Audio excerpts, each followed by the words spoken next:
Assalamualaikum dear students, I hope you are all fine and doing great. Our today's topic of discussion is continuation of nervous system. हम basic nervous system को discuss कर रहे थे बच्चे। Nervous system की जब हम बात करते हैं इसमें दो तीन इंपॉर्टेंट पॉइंट्स हैं। हम ब्रेन की बात करते हैं, स्पाइनल कॉर्ड की बात करते हैं और जितना भी आपका पेरिफेरल नर्वस सिस्टम है उसकी बात करते हैं। अब एक बात याद रखिएगा, जो नर्वस सिस्टम है उसका स्ट्रक्चर और फंक्शनल यूनिट है that is the neuron. That is the neuron. Neuron cells combine to form the nervous system. ये कंबाइन करके आपका नर्वस सिस्टम बना देते हैं। अब न्यूरॉन क्या है, कैसे है, किस तरह इसका स्ट्रक्चर क्या है, फंक्शन क्या है, की कंपोनेंट्स क्या हैं, let's see. Neurons, the function of nervous system responding to environment and coordinating body activities. अब बेसिकली ये एनवायरनमेंट से भी कोऑर्डिनेट करते हैं और आपकी बॉडी एक्टिविटी को भी कोऑर्डिनेट करता है। अब एनवायरनमेंट से जो भी हमें स्टिमुलस रिसीव होता है उसको कोऑर्डिनेट करता है और हमारी बॉडी ने जो रिस्पांस देना होता है उसको कोऑर्डिनेट करता है। Clear? Is actually carried out by specialised cell called neurons. और ये जितनी भी कोऑर्डिनेशन है ये स्पेसिफिक सेल्स करते हैं। उन सेल्स को हम क्या नाम देते हैं? दो नाम हम देते हैं, एक हम कहते हैं न्यूरॉन, दूसरा हम कहते हैं nerve cell. Clear? Neuron is structure and functional unit of the nervous system. ये डेफिनेशन मैंने पहले बोल दी थी आपको। ये आपके नर्वस सिस्टम का स्ट्रक्चर और फंक्शनल यूनिट है। क्लियर? अब जब हम स्ट्रक्चर ऑफ न्यूरॉन की बात करते हैं, इसको रीड करने से पहले मैं थोड़ा सा आपको ये आइडिया दे देता हूँ। Suppose this is the generalise structure of the neuron. एक न्यूरॉन सेल का एक जनरलाइज सा स्ट्रक्चर है। अब इसमें तीन चीजें हैं। First one is the dendrite, second is the cell body, third one is the axon. अब याद रखिएगा जो मेन क्या हो सकते हैं की कंपोनेंट है या की पार्ट है that is the cell body. It contains the nucleus, most of the cytoplasm and most of the organelles. इसमें न्यूक्लियस भी होता है, ज्यादा साइटोप्लाज्म और ऑर्गेनेल्स भी होते हैं। Clear? That is called as the cell body, इसलिए हम इसे सेल बॉडी कहते हैं। अब मैं कहता हूँ सेल बॉडी के अलावा there are two cytoplasmic projection और extension, those are called as the dendrite and axon. अब सेल बॉडी के अलावा दो आपकी साइटोप्लाज्मिक प्रोजेक्शंस हैं या एक्सटेंशंस हैं, एक को हम डेंड्राइट कहते हैं, दूसरे को हम एक्सॉन कहते हैं। क्वेश्चन आता है what is the dendrite and what is the axon. जब हम डेंड्राइट की बात करते हैं मैं कहता हूँ it's takes the nerve impulse towards the cell body. ये नर्व इंपल्स को लेके जाता है टुवर्ड्स द सेल बॉडी। और जो एक्सॉन है it takes the nerve impulse away from the cell body. ये सेल बॉडी से नर्व इंपल्स को अवे लेके जाएगा। क्लियर? दोबारा बोल देता हूँ, dendrite takes the nerve impulse towards the cell body while axon takes the nerve impulse away from the cell body। उसे हम एक्सॉन कह देंगे। अच्छा, अब एक बात याद रखिएगा, आपके जो एक्सॉन है इसकी सरफेस के अलोंग स्पेसिफिक सेल्स होते हैं जिन्हें हम कहते हैं श्वान सेल्स। अब श्वान सेल्स क्या करते हैं? एक स्पेसिफिक फैटी लेयर्स सेक्रेट करते हैं। उस लेयर को हम क्या देते हैं? Myelin sheath. That is called as a myelin sheath. ये देखिए यहाँ पे ये मेंशन है माइलिन शीथ। क्लियर? अच्छा बच्चे, एक बात याद रखिए, जो माइलिन शीथ है ना ये एक्सॉन की लेंथ के अक्रॉस कंटिन्यूस नहीं होती है, डिसकंटिन्यूस मैनर में होती है। अब क्वेश्चन है इससे क्या मुराद है? देखें सपोज यहाँ पे माइलिन शीथ प्रेजेंट है, यहाँ पे नहीं है, फिर माइलिन शीथ प्रेजेंट है, फिर यहाँ पे नहीं है, फिर ये माइलिन शीथ प्रेजेंट है, फिर एब्सेंट है, फिर प्रेजेंट है, फिर एब्सेंट एंड सो ऑन। ऐसे क्या हो सकते हैं? डिसकंटिन्यूस मैनर में माइलिन शीथ आपकी क्या हो सकते हैं? चलती है। Is it clear? ये मैंने आपको थोड़ा सा जस्टिफाई कर दिया डायग्रामेटिकली। अब मैंने आपको डायग्राम एक्सप्लेन कर दी।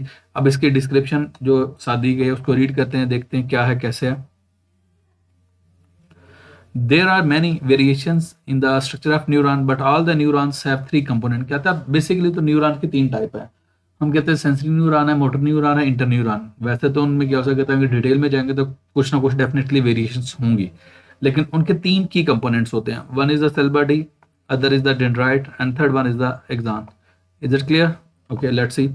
The cell body is an enlarged region. वो enlarged region है न्यूरॉन सेल का। Clear?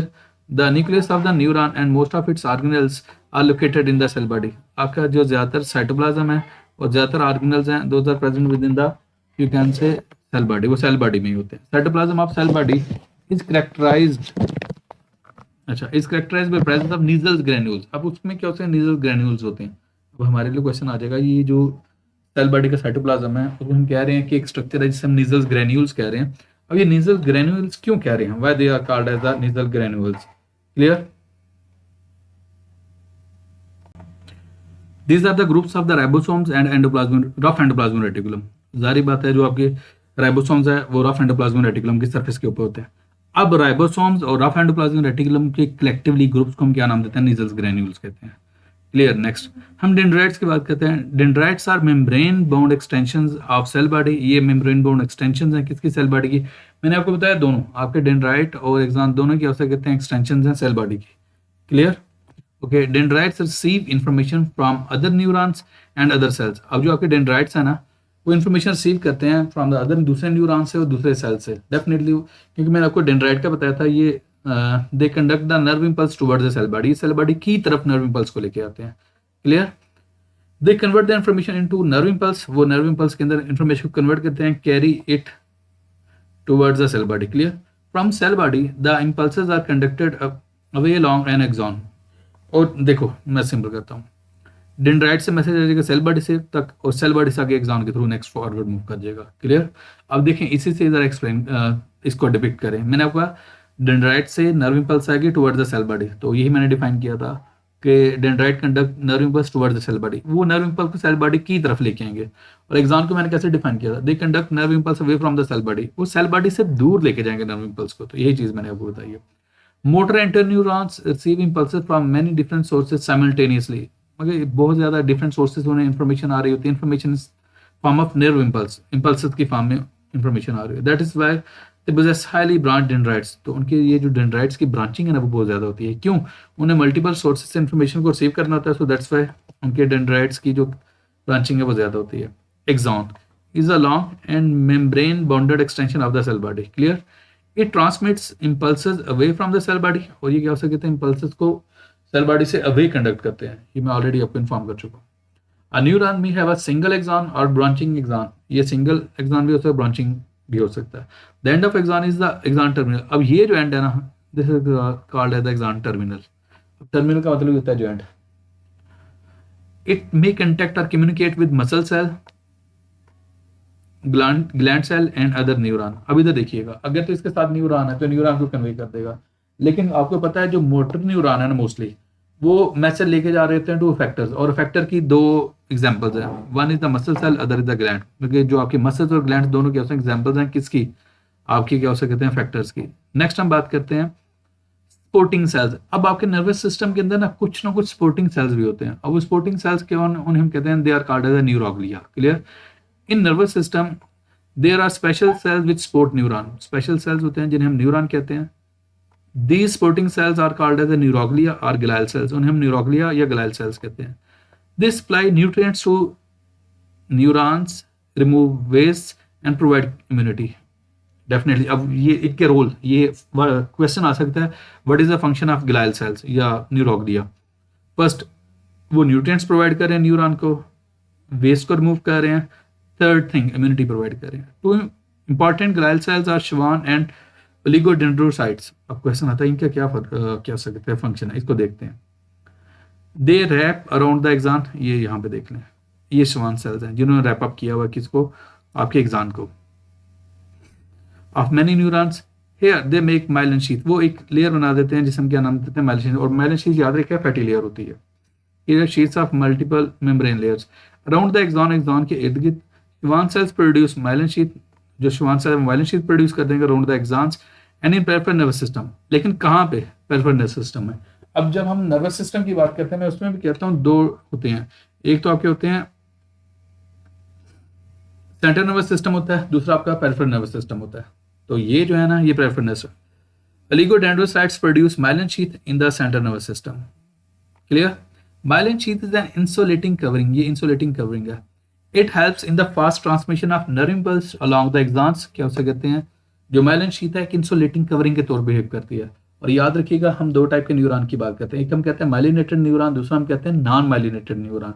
तो याद रखिएगा जो माइलिनेटेड न्यूरॉन्स है ना, उनमें क्या हो कहते हैं, जो इसकी कंडक्शन की स्पीड है ना नर्व इम्पल्स की, वो ज्यादा होती है। क्यों होती है, ये नेक्स्ट जब मैं नर्व इम्पल्स का टॉपिक जाऊंगा ना, वहां पे डिटेल में एक्सप्लेन कर दूंगा, क्योंकि वहां पे मैं एक्सप्लेन करूंगा नर्व इम्पल्स को, तो वहां पे ये एक्सप्लेन हो जाएगा साथ। Okay, it helps in the fast transmission of nerve impulse along the axon. Clear? The neurons which have myelin sheaths around axon are called myelinate, उन्हें हम myelinated neuron कहते हैं। And those that do not have such covering are called non-myelinated, as the name indicate। जिनके ऊपर myelin sheath है उनको हमने कह दिया माइलिनेटेड न्यूरॉन है, और जिनके ऊपर माइलिन शीथ नहीं है उनको हमने कह दिया non myelinated neurons. Clear? Next, in CNS myelinated axons make white matter, जो आपके माइलिनेटेड न्यूरॉन्स है ना सीएनएस के अंदर, वो व्हाइट मैटर बनाते हैं।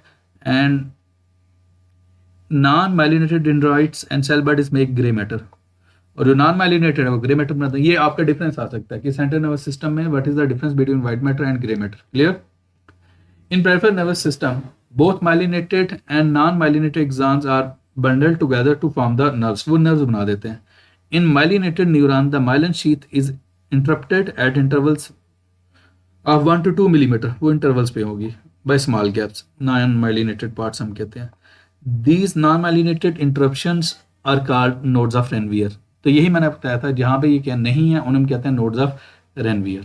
ये देखें, ये पॉइंट यहाँ पे नहीं है, यहाँ पे नहीं है, यहाँ पे नहीं है, यहाँ पे नहीं है. This will be called as the nodes of Ranvier. Clear है? यहाँ तक ये टॉपिक कंप्लीट है. एक साइंस स्टेटमेंट कर लेते हैं. An axon can be quite long, axon की लेंथ ज़्यादा हो सकती है. The axons controlling the muscles in your feet are more than a metre long. आपके क्या जो मसल्स हैं ना, जो पाँव के हैं, लेग्स के हैं, उनमें 1 मीटर से भी लंबा हो सकता है. And axons that extend from skull to pelvis in a giraffe are about 3 metre. जो जिराफ है उसके अंदर क्या हो सकते हैं, 3 मीटर तक जा सकते हैं. क्लियर है? This is a sort of, you can say MCQ. If you have any sort of question then you can ask in the comment section. Thank you so much.